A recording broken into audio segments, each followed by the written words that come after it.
Meeting to order. I'd like to welcome everyone.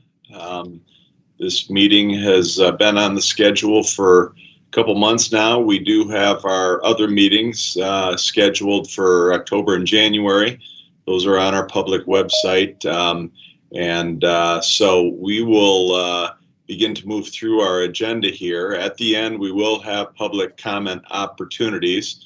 Those public comment opportunities will be limited to 3 minutes. And we have staff on from MDOT Communications who will be timing the communications. So we just want to give everyone an opportunity to be able to speak. At this point, we do have some folks signed up ahead of time, but don't want to be rude during those public comments. But when it is getting close to the end of your 3-minute period, we will give you a notification. So we'll try to give you your full time to finish what you have to say. And we do want to hear from you, but in the end, we do have to keep it limited to 3 minutes. So with that, Member England, we would need a motion for approval of the agenda. I'd make a motion we approve the agenda. I'll introduce myself too. I'm Tony England. I'm speaking from Superior Township in Washtenaw County here in Michigan. Thank you, Member England. I apologize, but I also need to introduce, I am Mike Nystrom. I'm the chair of the Mackinac Straits Corridor Authority, and I am in Okemos, Michigan. And on the motion to approve the agenda, I do have a question that is a nit maybe, but I just wonder if that first paragraph in your opening statement in the minutes is as you said it, because it says the purview of the authority is to ensure, if permitted, the tunnel be built and operated safely. Well, that's true, but the purview is broader than that. Where is that? It's on the minutes and your opening statement, the introduction.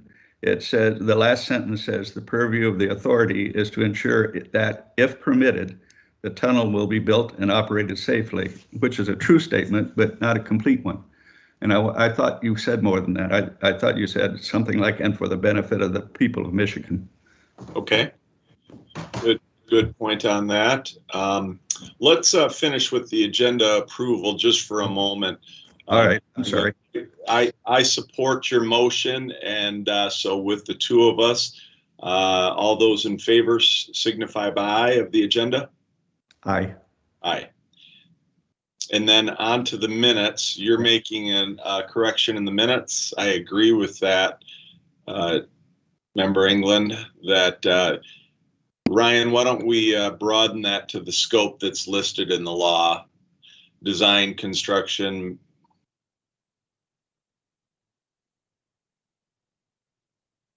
And with that change, I would move to approve the minutes. All right, I support that motion. All those in favor signify by aye. Aye. Aye. All right. The minutes are approved with that change, Ryan. Okay. Next, although we don't have any old business at this point that needed to be reconsidered, Ryan, is that correct? Correct. All right, thank you. But under new business, the first order of business is to welcome our new authority member, Paul Novak, has been appointed by Governor Whitmer, and we look forward to working with Paul.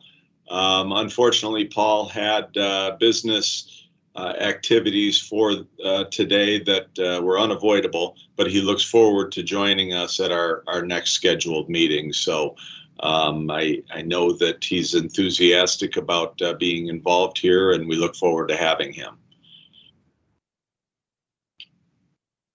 Any further comments, Member England? No, I'm welcoming him too. It's seems awkward with just two of us, so I'll be happy when he can join us. Yes.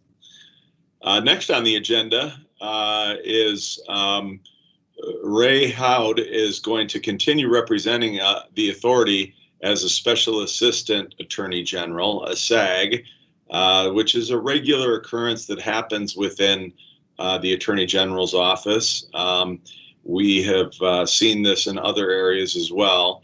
Ray is well versed in the activities surrounding the authority, the legal challenges that are impacting the progress of this this project. And so it was welcome news from the Attorney General's office when we received word that they were working with Ray and had signed an agreement with him to continue having him represent us as a special assistant AG. And so, Ray, it's just great to have you continuing on with us. I'll open it up to you just for a few words and maybe a little bit of an overview on how that works for us. Ray is muted. Thank you, Chairman Nystrom. It's just an honor to continue serving.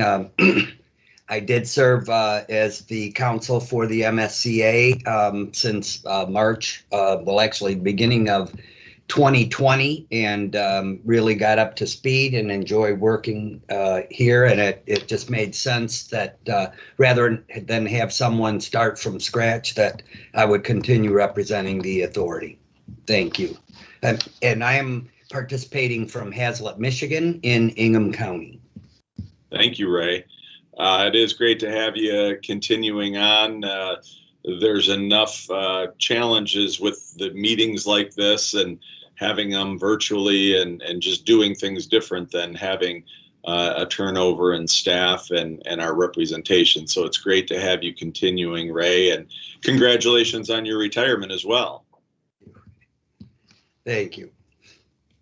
So then with that, Ray, we will ask you to give us a little bit of an update on the Public Service Commission proceedings.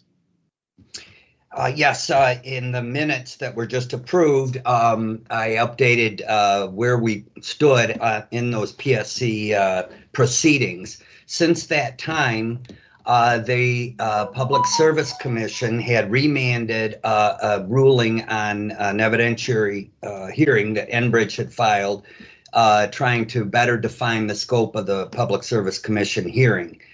And the ALJ made a decision. It went up to the Public Service Commission. They remanded it back to the ALJ to consider what, if any, circumstances had occurred or might affect the proofs in the proceedings, given the governor's notice of rescission of the easement that Enbridge was utilizing for its current dual line pipelines on the bottom of the straits. The ALJ then made a determination, effectively, finding that that would have no bearing on the outcome or the proofs that would be in these proceedings.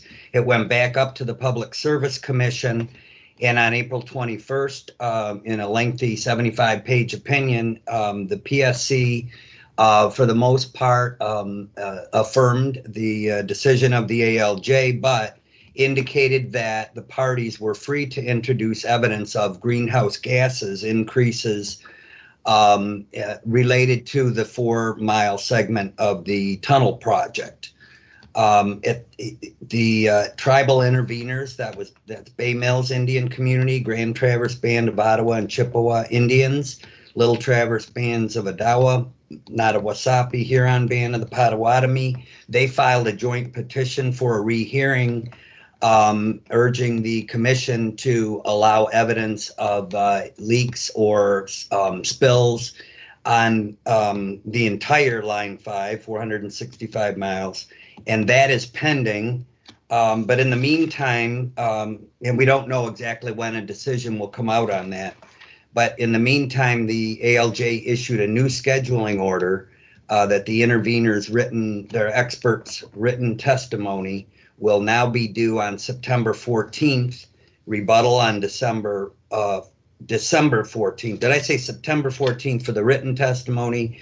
Then rebuttal written testimony would be December 14th is the deadline. And the ALJ scheduled some cross-examination in hearing days for January several, January 13th, 14th, 18th through 21, and 24 through 25. That will be in 2022. And then briefing will occur in March of 2022. And so there's no way of predicting when the PSC will issue a final determination on Enbridge's permit. Just suffice it to say, at the earliest next spring or so of 2022. Any questions? Any questions of Ray? All right. Well, thank you, Ray.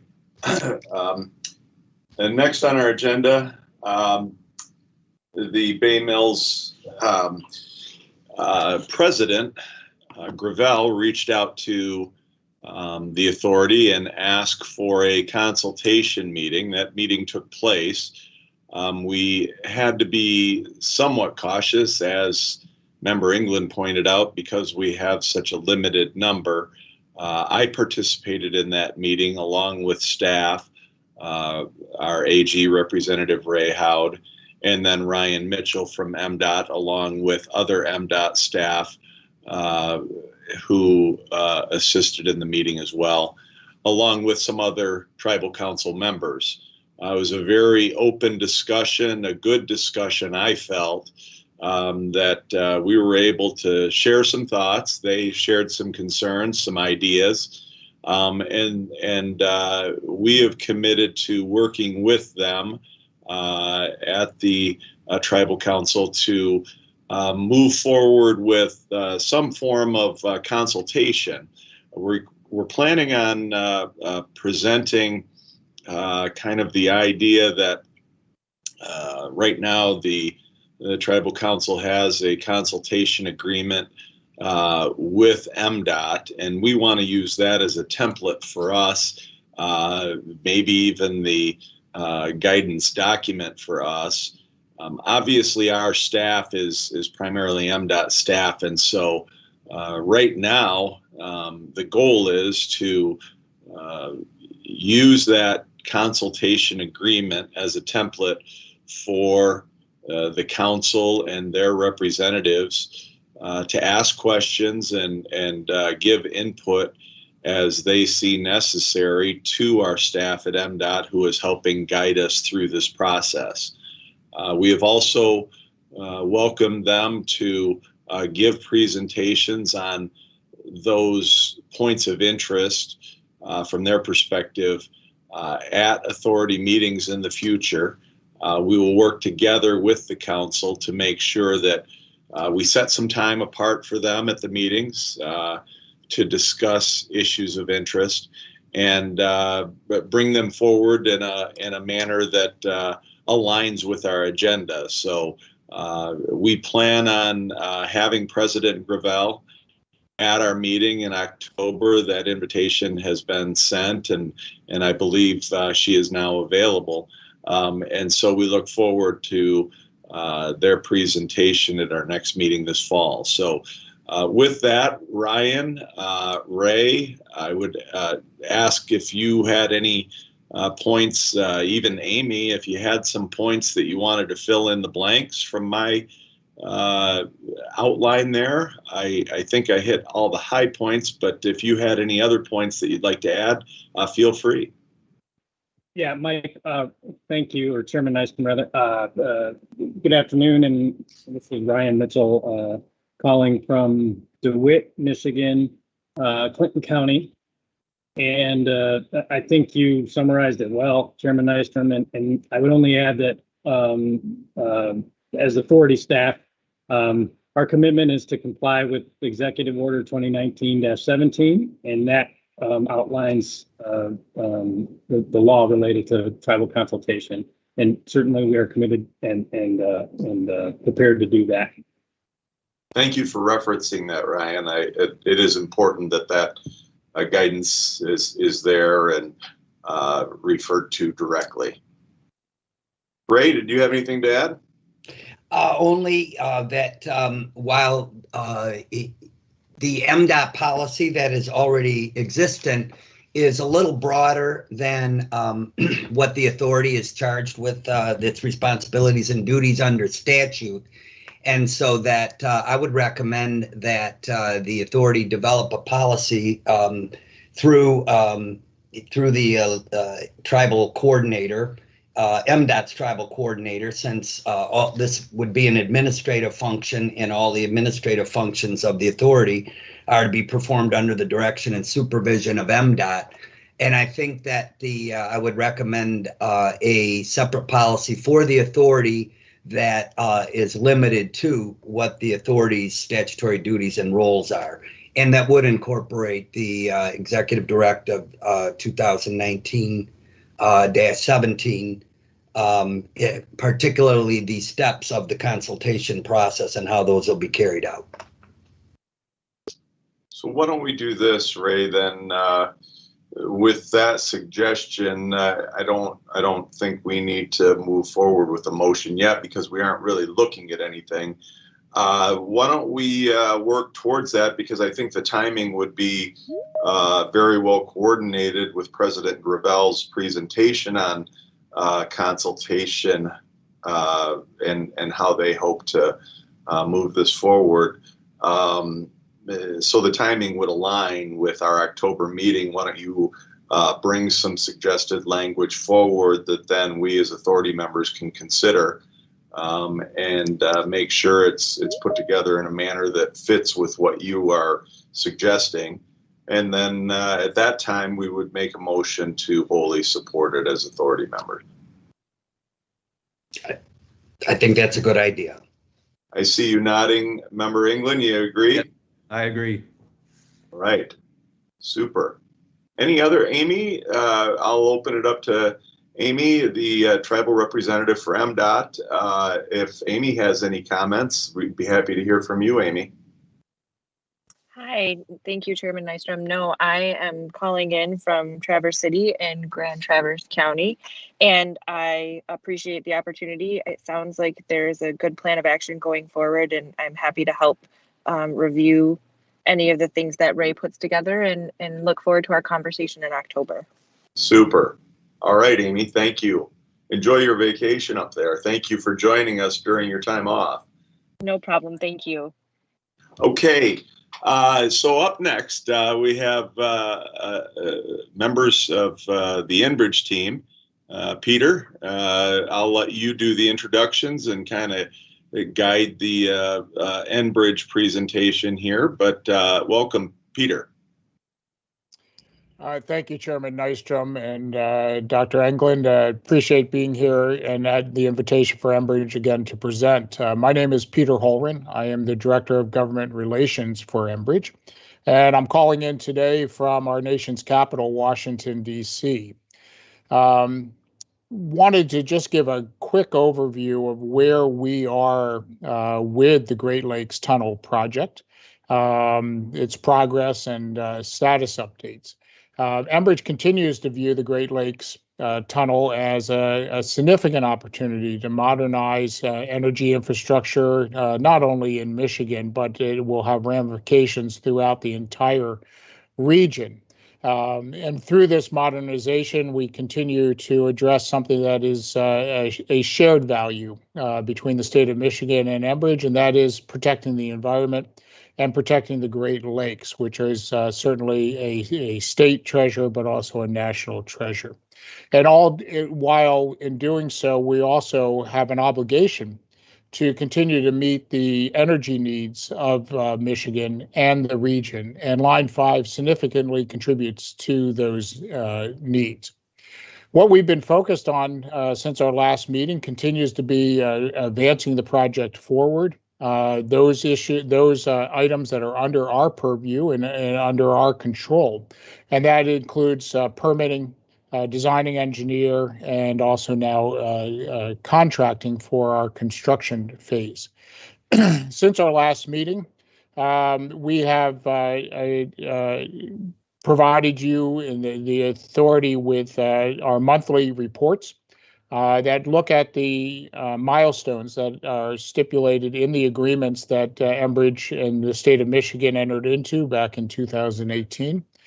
We continue to hit the milestones. Most significant, probably since our last meeting, was the joint effort between the DOT staff, the authority staff, and Enbridge to come up with tunnel specifications, i.e., that exactly how. What specifications are going to be used not only in the design of the tunnel, but also in the construction of the tunnel, so that once we complete the construction of the tunnel and quote unquote turn the keys over to the authority, we are all assured that that the tunnel has been constructed to the same standards. And so that was some great collaborative work between the state of Michigan staff and the DOT staff and the Enbridge team as well. Also during this time, we've been continuing to work on advance the permitting process. Permits for the state of Michigan, from the state of Michigan, the U.S. Army Corps of Engineers, as well as the Michigan PSC, Public Service Commission, as was reported on earlier, were filed back in April of 2020. As was reported at the last meeting, we did receive the state of Michigan Eagle permits that were necessary, and they were executed in February. The last of those permits was executed in February, soon after the authorities meeting. We continue to work with the U.S. Army Corps of Engineers on its permitting process. This includes the Section 106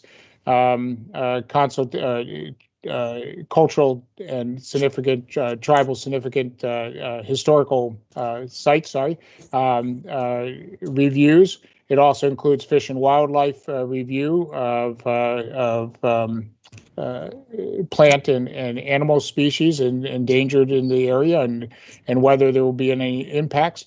And it also includes wetland mitigation efforts. And so that permitting process continues. We continue to work with the Army Corps on to answer their questions, to provide information, and do anticipate that the Army Corps will be advancing those permits yet here in 2021. I won't go through the MPSC permitting and certificate process, because that was covered by Mr. Howd earlier in this discussion. Lastly, as was announced in March, Enbridge has completed the engineering and design phase of this project. We moved, as is stated in the construction world, we moved through our 90% design gate in March, and have since now entered what is known as the construction phase of the project.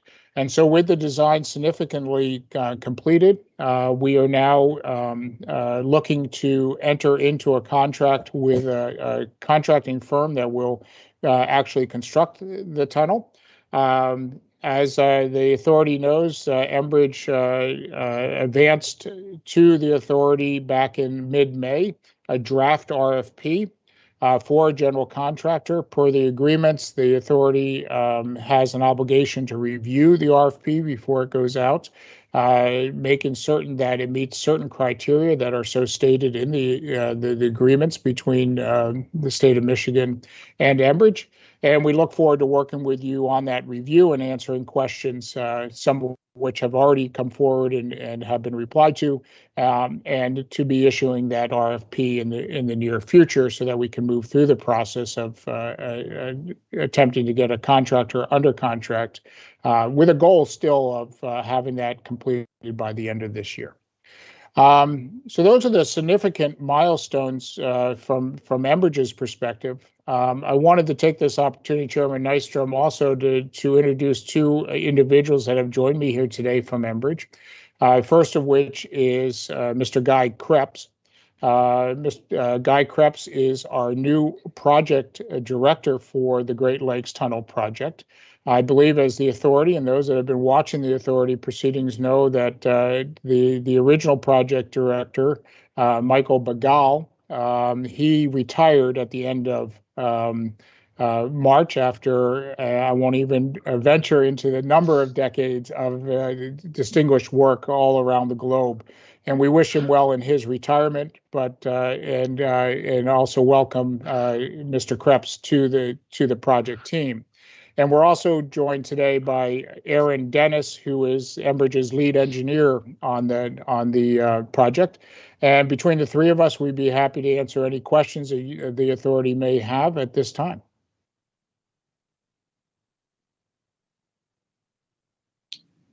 I have a question.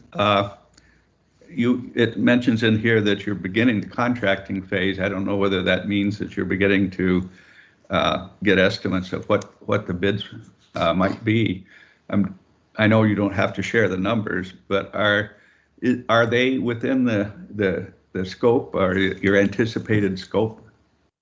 In other words, I'm hearing a lot of things in other situations where things have gotten more expensive since the pandemic, and I'm just wondering whether you're finding any of that.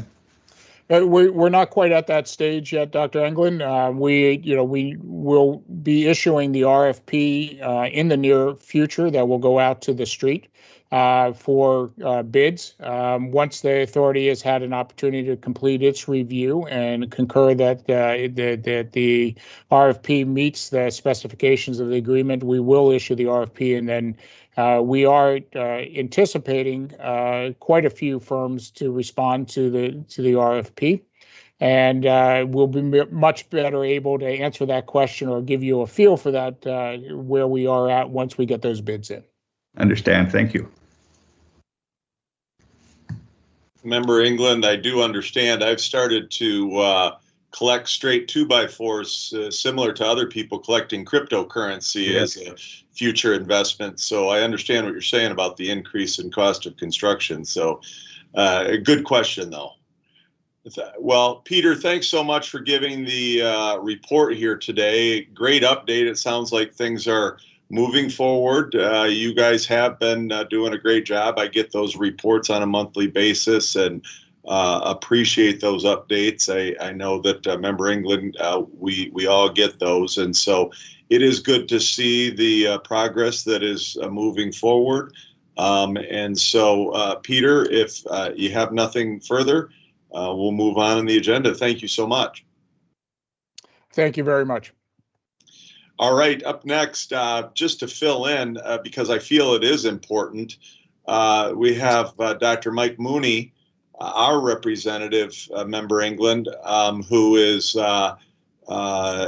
obviously our feet on the ground with regard to this progress that is taking place. He reviews a lot of this stuff.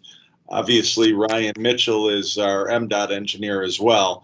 But I felt it appropriate to have Mike follow up to Enbridge's report, give us kind of a report of his involvement in these progress updates that Peter gave us. And so with that, Dr. Mooney, we'd love to hear how we have been involved in this process. Sure. Thanks, Chairman Nystrom. Dr. England, I'm pleased to report on these key engineering activities since the last meeting in February. 3 items really, all of which I think were mentioned by Peter Horan there. These are informational. There's no required action at this time by the board. First one is the draft RFP for construction of the GLTP, the tunnel project. So Enbridge did submit the draft RFP for construction to the authority through Ryan for our review and for your approval as is required per the tunnel agreement 7.5C.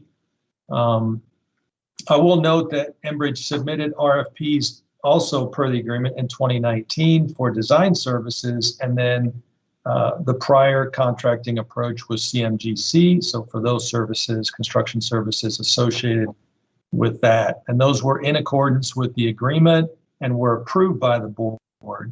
So this RFP is reflecting the next step, as Mr. Horan indicated there. So we're currently reviewing this for compliance with the tunnel agreement, section 7.5C, and then also in good in accordance with good systematic practice here, we're reviewing for alignment with future aspects, including the independent quality assurance effort that will be involved in the project. That'll be the authority's QA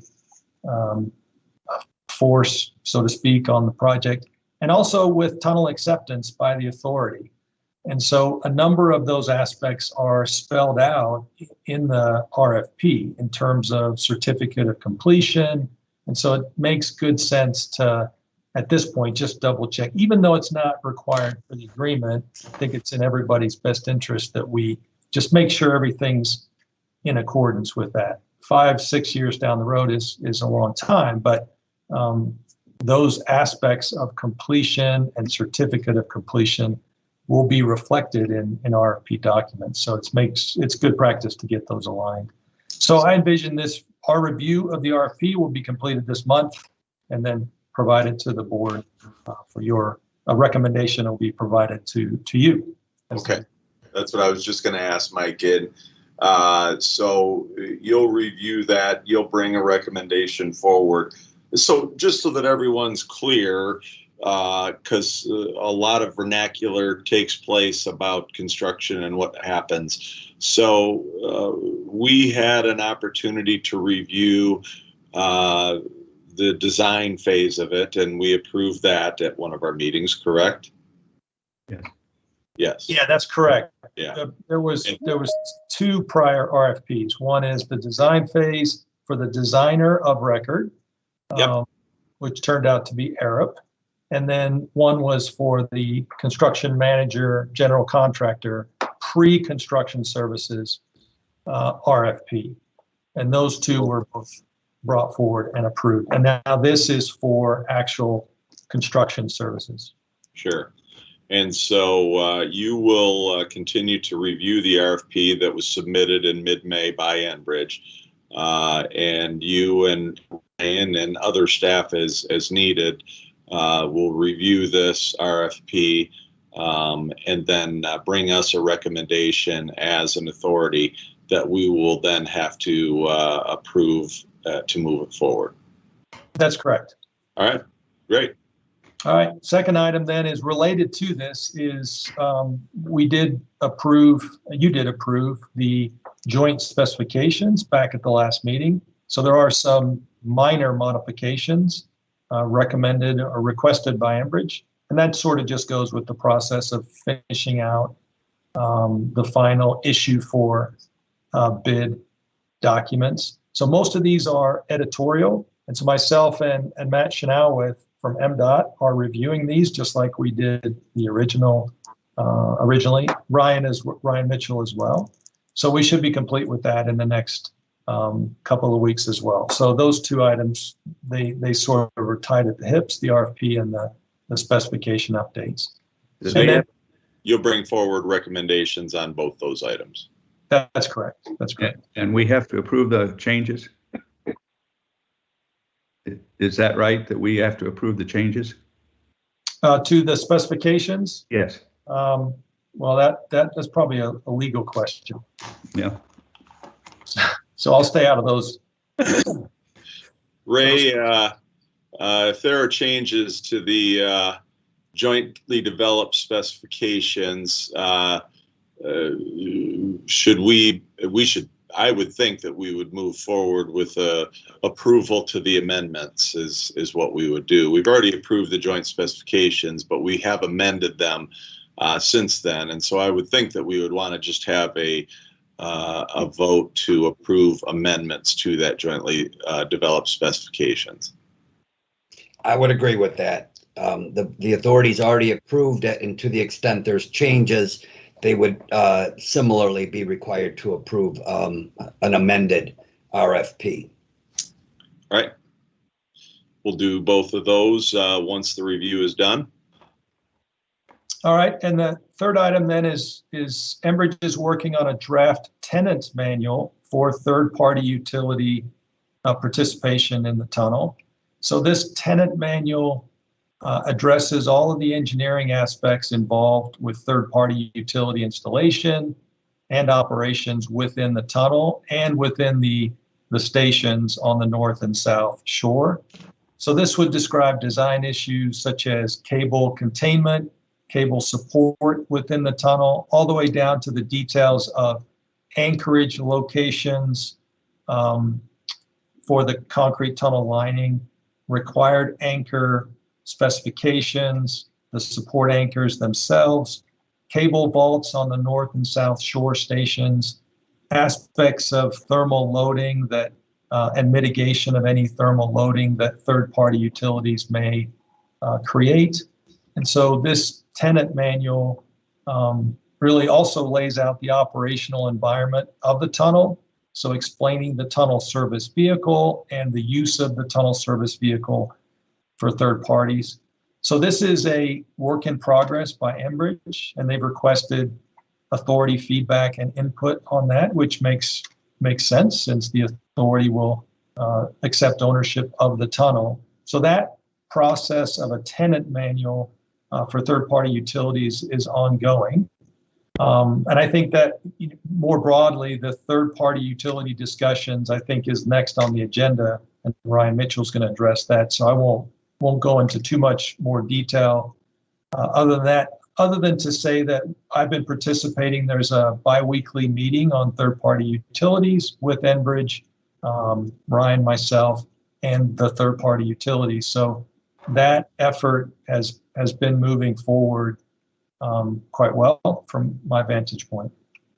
Boy, Mike, I will say that that's welcome news to me as an authority member.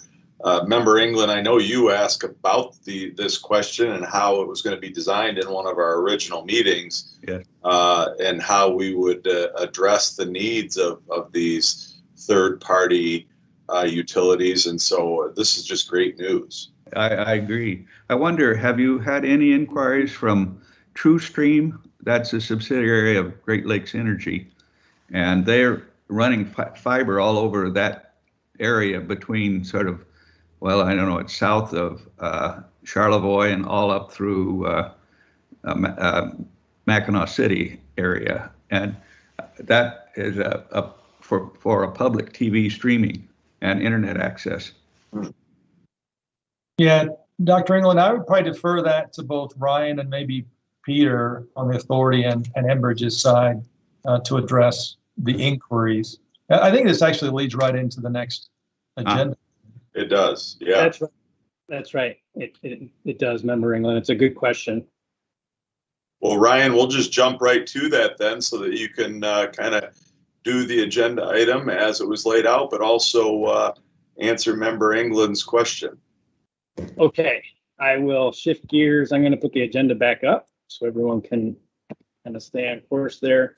But I will respond. Member England, the process that sets forth in the tunnel agreement related to third-party utilities states that when a third-party utility expresses interest to either party to the tunnel agreement, Enbridge Energy or the Mackinac Straits Corridor Authority, the contacted member needs to notify the other member or the other party rather, and that's happened. The utility that you noted, I don't believe that we've heard from them. We've been contacted by two utilities, one of whom is actually here today, and I'll address that in a moment. But the other has just expressed interest at this time, but not initiated conversations related to kind of the logistics. So I would say we would welcome that interest, and we would handle it in accordance with the tunnel agreement. Is it fair for me, having a lake house up near Charlevoix, and I've already interacted with TrueStream and putting cable in there or fiber in there, would it be, I don't know whether they know about this, and I was just wondering, would it be fair for me to suggest that they might want to look into this? I don't think that's out of bounds to let them know that there's an opportunity potentially within the tunnel. I shall do it. Maybe I'll defer to Ray on whether that's a conflict. Yeah. I don't think so, but. Okay, so the next item 6, if Member England, that answered your question, is related to this topic specifically. We have received inquiries from 2 interested third parties. The recent letter from Enbridge notifying the authority as to the interest expressed by an unnamed utility, it came in February. But we actually have been approached by a utility, PFN, that has expressed interest in written form.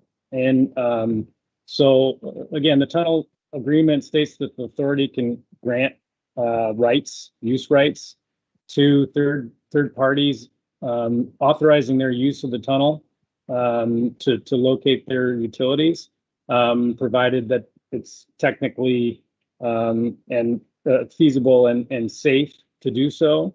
And then following initial expression of interest and then technical discussions with Enbridge and staff, PFN, who's here today, Peninsula Fiber Network, has continued to express interest, and as I mentioned, has submitted in writing the required information defined in the tunnel agreement, and they've requested an agreement with the authority for placement of their fiber within the tunnel. Could you say a word about what they use their fiber for? Well, I'll do you one better, Member England. I'm going to kick it over to David and Scott, who are on the call. And David and Scott from PFN, if you could respond to Member England's question.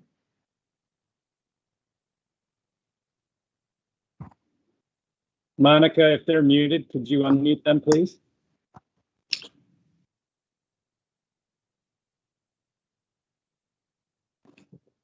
Can you hear us? Yes. Yes. Okay. I apologize. I can certainly answer that question, and if the authority will allow me, I'd like to add a little more information on what Peninsula Fiber Network is about and what our intentions are. So first, I'm Scott Randall. I'm the general manager for Peninsula Fiber Network. With me is David McCartney. He's my predecessor. He serves as our special advisor and is also a member of our board of directors. We are addressing you from our corporate offices in Marquette, which is in Marquette County. So just briefly, Peninsula Fiber Network is a Michigan-based telecommunications company, and we operate a fiber optic network that spans most of the state. We provide services to most of the main telecommunications providers, including all the providers of cellular service, including Verizon, AT&T, and T-Mobile. And Member England, we would gladly entertain providing service to your provider, to your lake home. And matter of fact, we may already be doing that today. Additionally, we also operate the next generation 911 network in virtually every county in Michigan. And this year we forecast we will handle approximately 5 million 911 calls. That's probably one of the most significant infrastructures this state has, and we're very glad to be the operator for it. We occupy a very critical role in Michigan's infrastructure, and thus it's imperative that we continue to build resiliency into our network. Most people consider broadband to be an essential service, and we are very much the fundamental underlying provider to most service providers. We feel really then that upon the completion of this project, that we would place a significant fiber optic facility within the tunnel, within the utility corridor within the tunnel, and we would make that available to any other provider that wants to utilize that route. In doing so, we feel would help ensure stable and secure communications for the state of Michigan. And as was mentioned earlier, we have filed a letter of intent, and we're very excited about this opportunity. And with that, we'll be glad to answer any questions you might have. I just want to thank you for the explanation, and I'll stay out of that calling TrueStream then, because it sounds like I'd be encouraging some sort of competition, and that sounds like a good idea. Thank you. Oh, that was a great update. I appreciate you guys reaching out and appreciate you being on our meeting today. You know, when I look at this stuff, Member England, we have, you know, a responsibility to oversee the design, construction, operation, maintenance of a tunnel to help to get the pipelines off the bottom of the straits. But there was a secondary goal here when this law was enacted, and that was to promote additional utilities using this tunnel to give broader access to citizens, no matter where they are in the state. And so this sounds like just a great opportunity. Absolutely. All right. With that, we move on. Ryan, are you all set then? I am. Thank you, Chairman Nystrom. Thank you, Ryan. So authority member comments. Member England, did you have some further ideas for future interaction with groups? One of the suggestions I might make is there's a lot going on, and it might be, and particularly with our new member, Paul, that we should maybe have some sort of an information meeting before the October meeting, maybe in the later summer sometime, just not to make decisions, but to be better informed on opportunities and what's going on. I think there's actually I've seen some descriptions of such meetings called, what do they call it? A stakeholder session or something, but I look at it as an information meeting. I think it's an excellent idea and something that we can certainly look into. We'll rely on maybe some conversation with staff as we go through the summer. And it would be I want to assure all listeners that it's an open meeting also, so it's not a private meeting with just the authority, but everybody can benefit from the shared information. Absolutely. Sharing information, us learning a little bit more about those folks that are interested and want to give input into this important project. But it's not necessarily a meeting where we're going to be making decisions. That's a different form of a meeting. This is just us being educated, sharing information, but not making motions. Agreed. Excellent idea, and I think it's one that we can pursue if we're able to develop something like that between now and our October meeting. We can certainly do that. If not, have further discussion on it to help it to evolve at our October meeting at the very least. Any other comments? No, I'm always impressed with the scope of these ideas, and it's a lot of fun to watch this project coming along. It is. All right. So with that, we are going to open it up for public comment. We encourage and look forward to any public comment at these meetings. We offer a number of options in order to allow folks to have their voice be heard. There's a sign-up function. Those folks speaking will be limited to 3 minutes. And if you give written testimony, it is shared with the authority members. We will go, I believe we may have others that have signed up since the start of our meeting, but I believe we had 4 folks at the beginning of the meeting. They will be limited to 3 minutes each and limited to 1 comment. It's not a multitude of 3-minute sessions. And so we will go until 4 o'clock if we do have additional folks that have signed up. And so with that, I'm going to turn it over to our meeting coordinator, Monica, and then James Lake with MDOT, and any other staff that you have on that is going to help you with this period of our meeting. Hello, this is Monica Mansma, and I'm calling from Chelsea, Michigan, in Washtenaw County. The first person to provide public comment today is Beth Wallace. Beth, so you can go ahead and unmute and begin your comment. Thank you so much. Can you all hear me? You're Yep. faint, Beth. Okay, great. And sorry, I'm having a little bit of a cold, so I apologize that I'm a little hoarse today. First, thank you for taking comments. I really appreciate it. We're approaching now about a month of Enbridge operating Line 5 in the Straits of Mackinac illegally in Michigan. Not only is Enbridge flaunting the state law, they're actively trying to strip Michigan of its ability to manage land and water into the future with their legal case in the federal court. So we have a lawless company that is trying to decimate state sovereignty, proposing to blast a tunnel through the heart of the Great Lakes, and we are asking very few questions, and this has become a situation where it's totally unacceptable.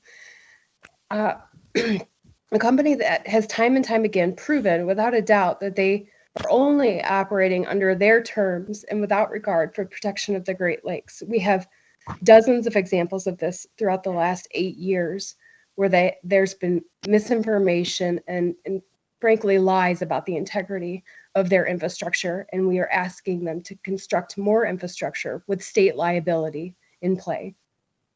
We are almost a year into Enbridge's revealing parts of this proposal for the tunnel, and questions are still on the table that are alarming, including the geology for this location and how it's being overlooked. There's risks of collapse and frack outs.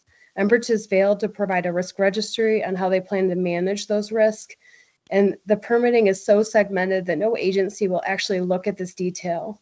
The aquifer around the tunnel area has a major risk of depletion by this project, which several experts have noted publicly and will impact the communities for decades to come. This is just a few to name. Not only are the construction details and risk still a massive question, so are the liabilities to both the state during construction and the possible completion of this tunnel. I really implore all of the board members here to take this seriously and start asking questions. To date, the board has rubber stamped phases of this project without having the details needed or without fully reviewing the proposals at hand or the designs at hand. And they've aided Enbridge in avoiding a comprehensive look at environmental risk and the threats to communities. This project is not in the interest of Michigan, and it has been shown clearly that Line 5 is not needed for the state of Michigan, so why are we proposing to blast a tunnel through the freshwater and through our bottomlands? This is an Enbridge tunnel. To date, it is not a utility tunnel. The only utilities expressing interest could be housed easily on the bridge and could actually take opportunities away from the bridge authority. Again, this is not in the interest of the state of Michigan. It is incredibly short-sighted to risk the health of our Great Lakes for a fossil fuel pipeline that'll be obsolete in the near future. Enbridge doesn't want to hear this, but it is fact. And I hope you will all take that into serious account as we move forward. Thank you. Thank you, Beth. All right, Monica, we have another speaker lined up. Yes, we have Patrick Egan. So Patrick, you can go ahead and unmute and turn on your video also if you would like. So my name is Patrick Egan. I'm calling from Marquette. I'm a member of the Waterways Commission, though I'm not speaking for the Waterways Commission. I was also an appointee to a university board by a governor and sat on that board for 8 years to as chairman. I'd like to comment today about the process and speak directly to Dr. England. And I wish Mr. Novak was here. He did request that this meeting be moved, but you obviously didn't regard his request very seriously. Dr. England, at the last meeting, you raised some surprise at the fact that there were 2 contracts signed in October, both of which did not have your name on it. And yet at that same meeting in February, you agreed to those 2 proposals. Today, we're talking about yet more RFPs that are obviously very complicated. It's a multi-million dollar, hundreds of millions of dollars project, and I think that you are over your head. You're supposed to be doing oversight. This is not just fun.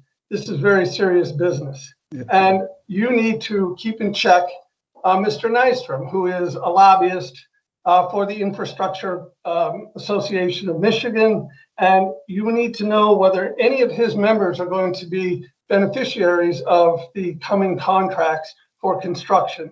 You and Mr. Novak. So we are depending upon you. The state of Michigan is depending upon you to oversee this project, not just attend these meetings. The quality assurance, independent quality assurance should be engaged. You should be requiring information about that. I would suggest that you also be aware of Brian O'Mara's analysis of the geology that was submitted to the Department of Energy and Great Lakes, Environment, Great Lakes and Energy. I will send those studies to you, which seriously question the geological surveys that were done by Enbridge and that question the safety of this entire project. If you are really going to be serious about your responsibility, then you need to know about information that the staff at MDOT and Chairman Nystrom is not allowing you to see. So far, Dr. England, I would give you a D. So please assume your authority and do what needs to be done. Thank you. I would like to just comment. I misspoke in saying that it's fun, because I tend to use that word meaning I'm fascinated by what I'm learning. And I agree with you that I would like to know a lot more about what's going on. And in fact, that is why I suggested that we have this information meeting, just so that we can all better understand what the issues are. For example, one of the things that we might try to do is use the boring machine itself as a source to look at the structure ahead of the drilling, so that we better understand what the risks are as we go along.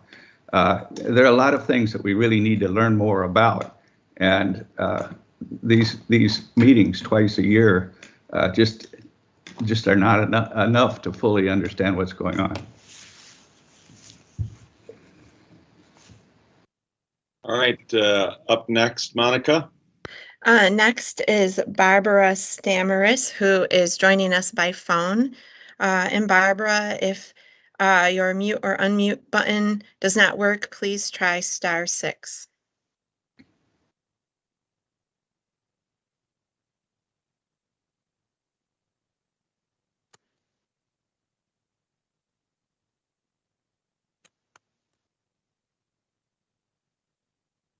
Can you hear? Yes. Can you hear me now? Yes, we can hear you. Oh, good. Thanks. My name is Barbara Stamaris, and I'm calling in from Traverse City. So I want to do something a little unusual with you. I want you to take an imaginary trip with me. I want you to put on some Google Earth goggles and picture in your mind the beautiful Great Lakes. As you're looking down at Michigan and the whole Great Lakes region, now I want you to zoom out a little farther in your mind until you can see the whole planet. I know that you are aware, as we all are, that the Great Lakes contain 20% of the world's fresh water. And we know that, and I should say fresh surface water. We know that water is becoming more and more precious by the day. And so the only question that really exists, the number one question is, why would anyone risk 20% of the world's fresh surface water unless it was absolutely necessary? So now let's come back to your desks and reality. And of course, Enbridge is the one that is telling us that Michigan needs this tunnel. I have to ask you, do you think Enbridge profits, which of course is what moves them, make it absolutely necessary to risk our Great Lakes. Even if we did consider what was best for Enbridge, they have other lines available to them. They have a pipeline that goes through Wisconsin and across the bottom of the state. It was line 6B. And they could get their oil to Sarnia by going around the Great Lakes, not through them. Sure, it would take some tweaking on their part, but it would be easier than building a tunnel through the heart of the Great Lakes. So now that we're back to our desks and why we're here today, we know that Enbridge is the one telling us that we need this tunnel and we need Line 5, when Canada is the one who is getting 95% of the products from this. They have a very vested interest. So of course they're going to tell us that it's safe and it's wise to do this. Now, the second point is, by defying Governor Whitmer and operating illegally like they are now suing to operate Line 5 until the replacement tunnel is ready. So by doing this, they really kind of win and meet their goal of keeping their profits going. And those profits are between $1 and $2 million every day that Line 5 operates. So it's natural that they will push it beyond its safe 50-year lifetime.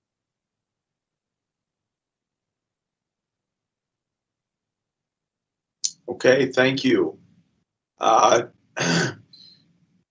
One more. Do we have one more, Monica, or are there others? Yes, we have one more joining by video or computer, Ashley Soltiziak, and my apologies if I mispronounced your last name. Well, thank you. Can you all hear me? Yes.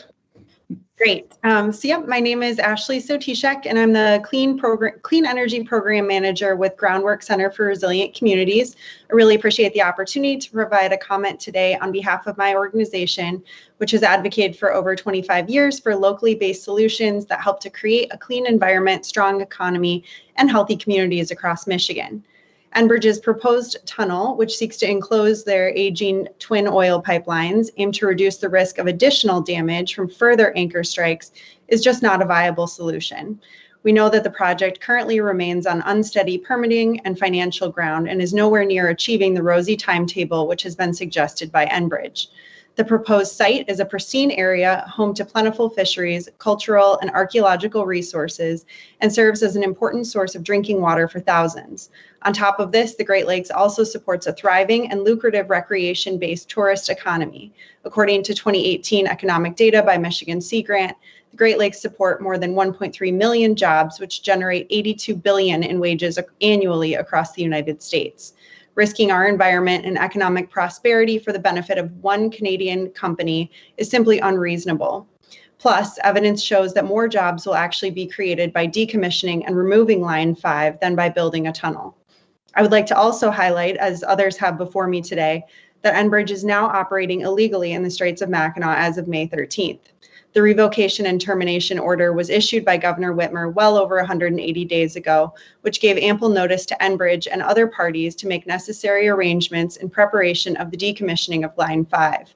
Now, in continuing their operations to pump oil across the bottomlands of the Great Lakes, they are trespassing on state land. And this is not a company that should be trusted, nor is above the law.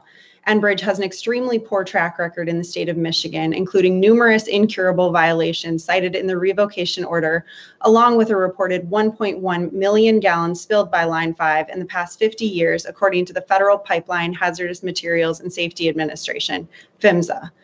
Finally, we urge members of this body and the public to recall Enbridge's catastrophic Line 6B rupture that sent hundreds of thousands of gallons of oil into Talmadge Creek, which feeds into the Kalamazoo River. Due to Enbridge's own negligence and poor response, that spill today remains one of the largest inland oil spills in U.S. history. Cleanup efforts for that spill spanned years and cost over $1 billion, and a spill in the iconic Straits of Mackinac would be even worse. So we thank you again for the opportunity to comment on the project today and urge you to support the immediate and lawfully required shutdown of Enbridge's Line 5 oil pipeline. Thank you, Ashley. So with that, Monica, do we have any other public comments?